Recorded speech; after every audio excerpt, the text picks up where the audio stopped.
Perkenalkan, nama saya Cynthia Bella Suryono, mahasiswa AM 8B Pagi. Pada kesempatan kali ini saya akan mempresentasikan skripsi saya yang berjudul Dampak Kompensasi Terhadap Kinerja Perusahaan Asuransi yang terdaftar di BEI.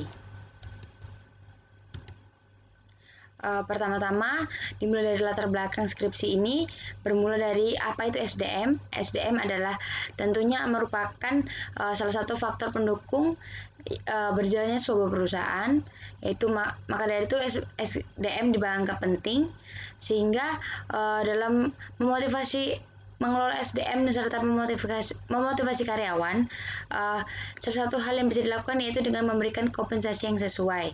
Maka dari itu, perusahaan menjadikan pemberian kompensasi yang sesuai sebagai strategi perusahaan untuk menarik dan mempertahankan sumber daya manusia. Perlu kita ketahui juga bahwa Indonesia masih termasuk negara yang memberikan gaji atau kompensasi yang rendah. Maka dari itu, peneliti tertarik untuk mengangkat masalah ini.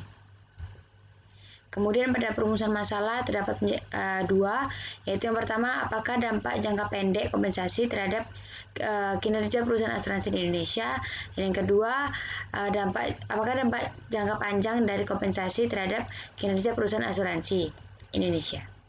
Lalu pada tujuan penelitian terbagi juga menjadi dua. Yang pertama, tujuan umum untuk dapat membuktikan generalisasi hasil dari penelitian sebelumnya.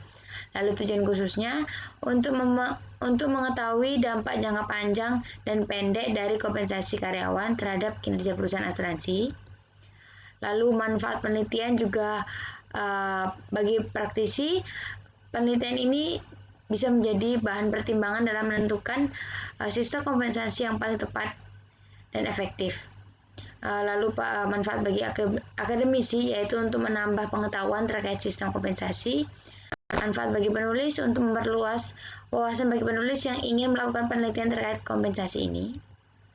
Lalu adapun batasan masalah pada penelitian ini yaitu yang pertama, penelitian ini menggunakan perusahaan jasa asuransi Indonesia yang terdaftar di BEI sebagai sampel perusahaan, dan variabel independen menggunakan kompensasi karyawan, serta variabel dependen menggunakan kinerja perusahaan yang diukur dari pendapatan serta profitabilitas perusahaan.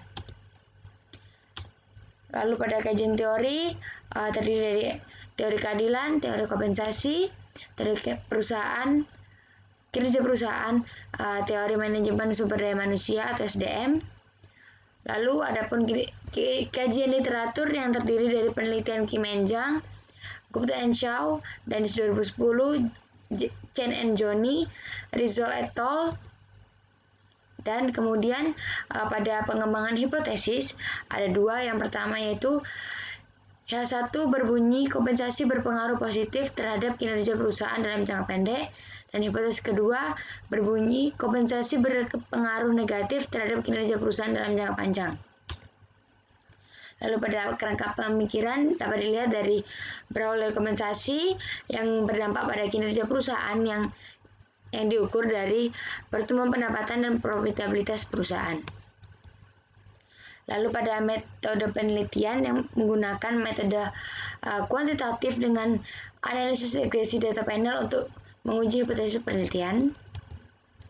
Lalu jenis dan sumber data, penelitian ini menggunakan data sekunder yang diambil dari laporan keuangan perusahaan asuransi dari periode 2014 hingga 2019. Lalu pada variabel dependen penelitian ini yaitu kinerja perusahaan yang diukur dari pertumbuhan pendapatan dan profitabilitas perusahaan. Independen penelitian yaitu ada dua.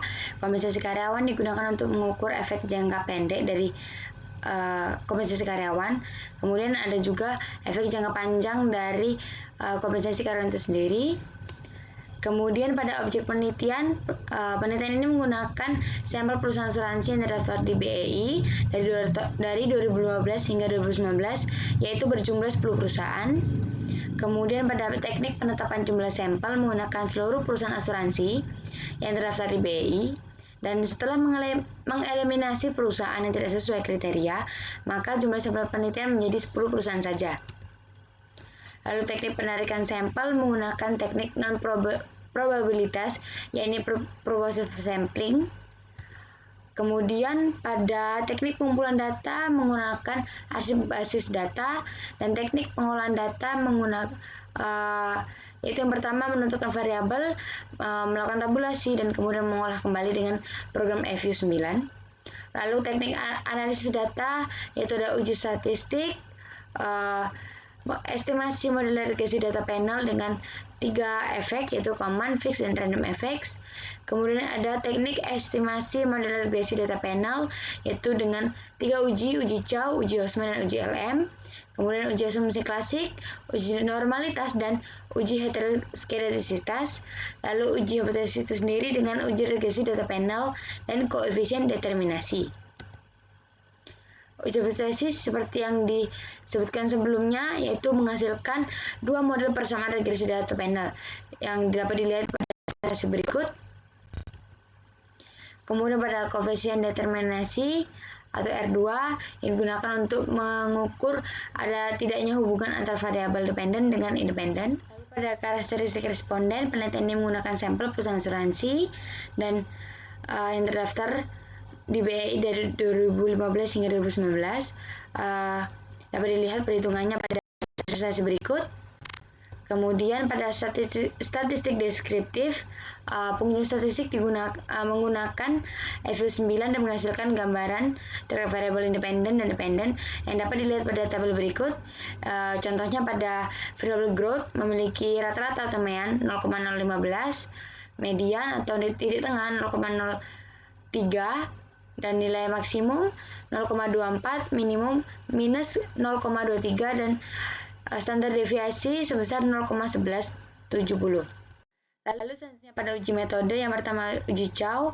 Hasil uji dapat dilihat pada PPT. Contohnya pada hipotesis pertama, variable independent growth menghasilkan p-value atau cross section 0,02 yang mengartikan kurang dari 0,05, maka variable growth pada hipotesis pertama menggunakan model fixed effects, dan begitu pun selanjutnya.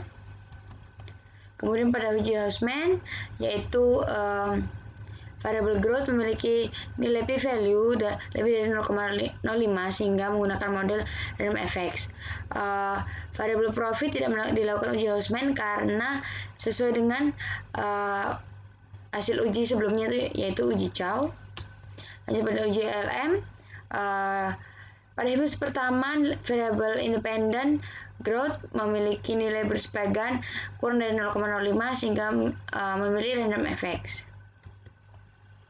Lalu kemudian ada uji asumsi, yaitu yang pertama uji normalitas menghasilkan hasil uji yang dapat dilihat pada PPT. Berdasarkan hasil uji normalitas ini, diketahui p-value H1 dan H2 lebih besar dari tingkat signifikan yaitu sebesar 0,05 sehingga data penelitian dinyatakan telah berdistribusi secara normal. Kemudian pada uji heteroskedastisitas, kedua variabel H1 dan H2 merupakan nilai yang lebih besar dari tingkat signifikan yaitu 0,05 sehingga penelitian ini dinyatakan tidak terjadi gejala heteroskedastisitas. Lalu pada uji hipotesis pertama yang berbunyi tentang peningkatan kompensasi karyawan berpengaruh positif terhadap kinerja perusahaan dalam jangka pendek, maka variabel independen pada hipotesis pertama itu ada kompensasi karyawan secara jangka pendek dan variabel dependen kinerja perusahaan yang diukur dengan variable growth dan profit. Dapat kita lihat pada efek yang ditimbulkan kompensasi karyawan secara jangka pendek terhadap pertumbuhan pendapatan perusahaan atau variable growth. Dapat dilihat bahwa nilai konstanta menunjukkan angka sebesar 0,024816 yang mengartikan bahwa apabila nilai variabel independen atau kompensasi karyawan secara jangka pendek ini konstan atau tetap, maka nilai dari growth ini sendiri akan menunjukkan angka sebesar 0,024816. Dan dapat kita lihat juga bahwa koefisien regresi yang dihasilkan menunjukkan angka sebesar minus 3,51 E minus Maka hal ini mengindikasikan bahwa setiap adanya kenaikan koefisien regresi, maka akan menurunkan nilai dari pertumbuhan pendapatan perusahaan. Dan terakhir dapat kita lihat juga bahwa nilai probabilitas yang dihasilkan menunjukkan angka sebesar 0,8405, yaitu angka ini lebih besar dari nilai signifikan yang sebesar 0,05, sehingga dinyatakan bahwa kompensasi secara jangka pendek tidak berpengaruh secara signifikan terhadap pertumbuhan pendapatan. Lalu berikutnya pada variabel profit dapat kita lihat bahwa nilai konstanta yang dihasilkan sebesar 0,357060, yakni mengartikan bahwa apabila nilai kompensasi secara jangka pendek ini konstan, maka nilai dari profitabilitas perusahaan menunjukkan angka sebesar 0,357060. Lalu selanjutnya ada koefisien regresi yang menunjukkan angka sebesar minus 5,93E minus 07. Hal ini mengindikasikan bahwa apabila koefisien regresi ini meningkat, maka akan menurunkan profitabilitas perusahaan sebesar nilai sekian, yaitu minus 5,93E07. Lalu dapat kita lihat juga bahwa nilai p-value yang dihasilkan menunjukkan angka sebesar 0,000, yakni angka ini kurang dari 0,05. Hal ini mengartikan bahwa peningkatan kompensasi karyawan secara jangka pendek berpengaruh signifikan terhadap profitabilitas perusahaan. Begitu juga pada hipotesis kedua. Cara membacanya juga sama seperti hipotesis pertama, yaitu nilai konstanta pada variabel growth menunjukkan angka sebesar 0,06340, yakni apabila nilai variabel independen konstan, maka nilai dari variabel growth ini sendiri juga akan menunjukkan angka sebesar 0,036340. Lalu ada koefisien regresi yang menunjukkan angka sebesar minus 8,36E minus 08, yakni ketika koefisien regresi ini meningkat, maka akan menurunkan pertumbuhan pendapatan perusahaan sebesar minus 836E minus 8.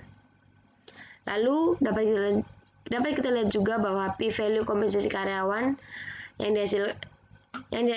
yang dihasilkan menunjukkan angka sebesar 0,6773, yaitu lebih besar dari 0,05, sehingga dapat kita artikan bahwa peningkatan kompensasi karyawan secara jangka panjang tidak berpengaruh secara signifikan terhadap pertumbuhan perusahaan.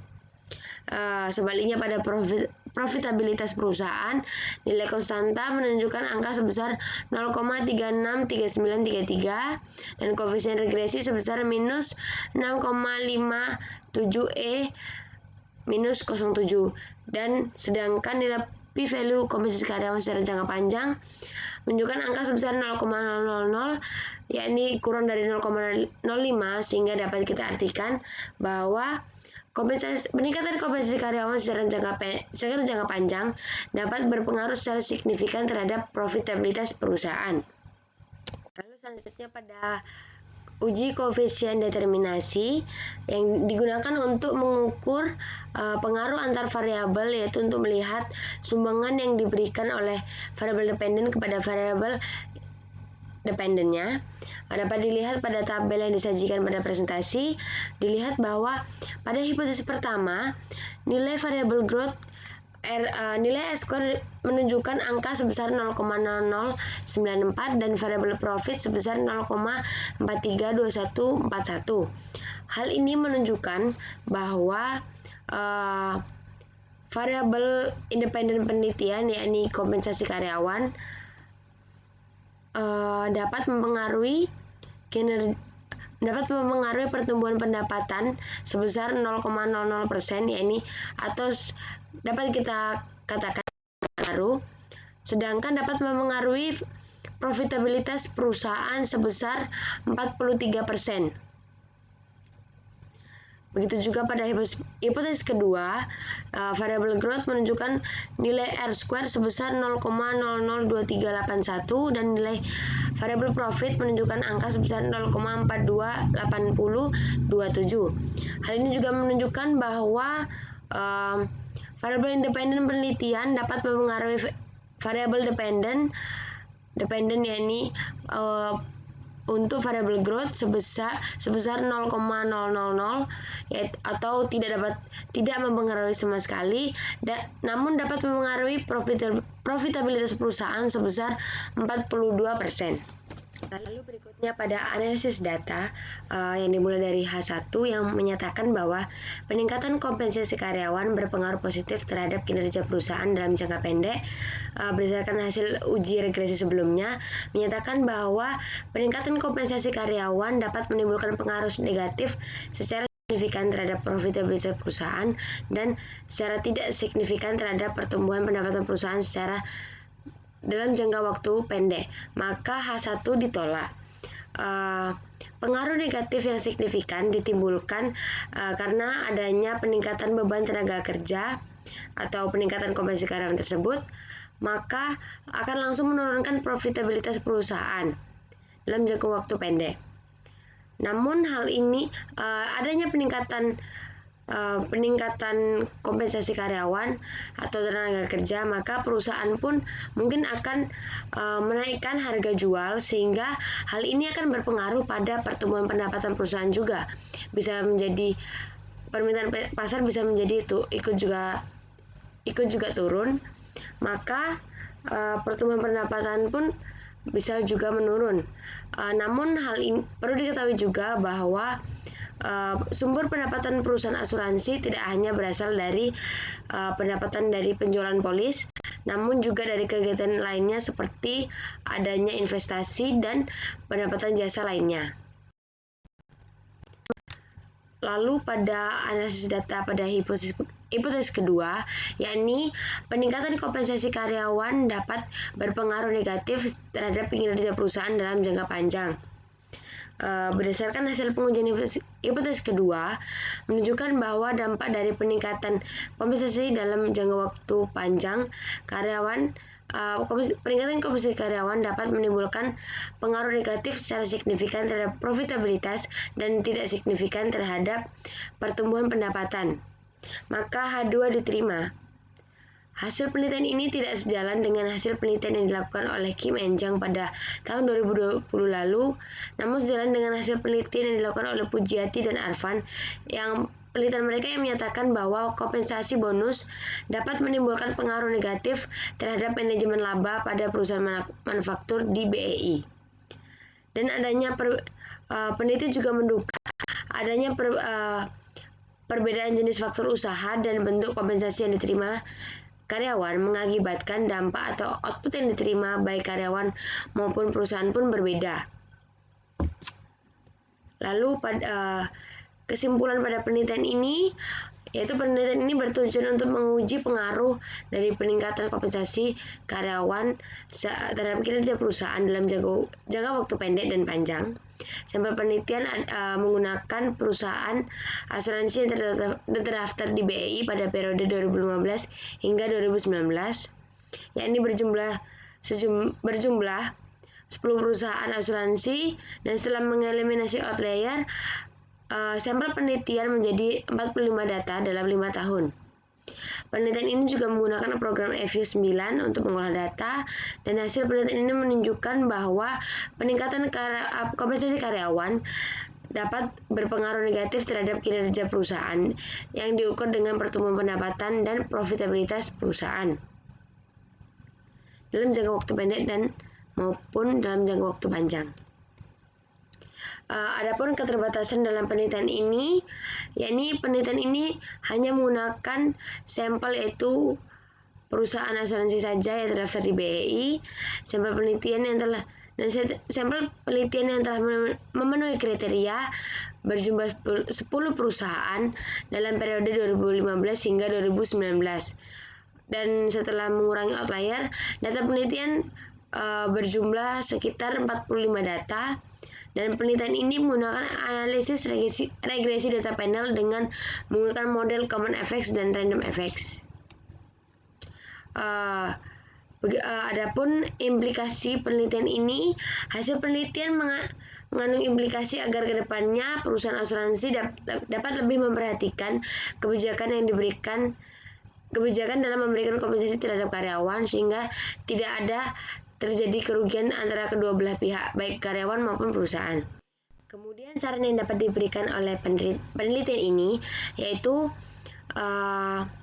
bagi penelitian selanjutnya dapat meningkatkan atau menambah jumlah sampel perusahaan.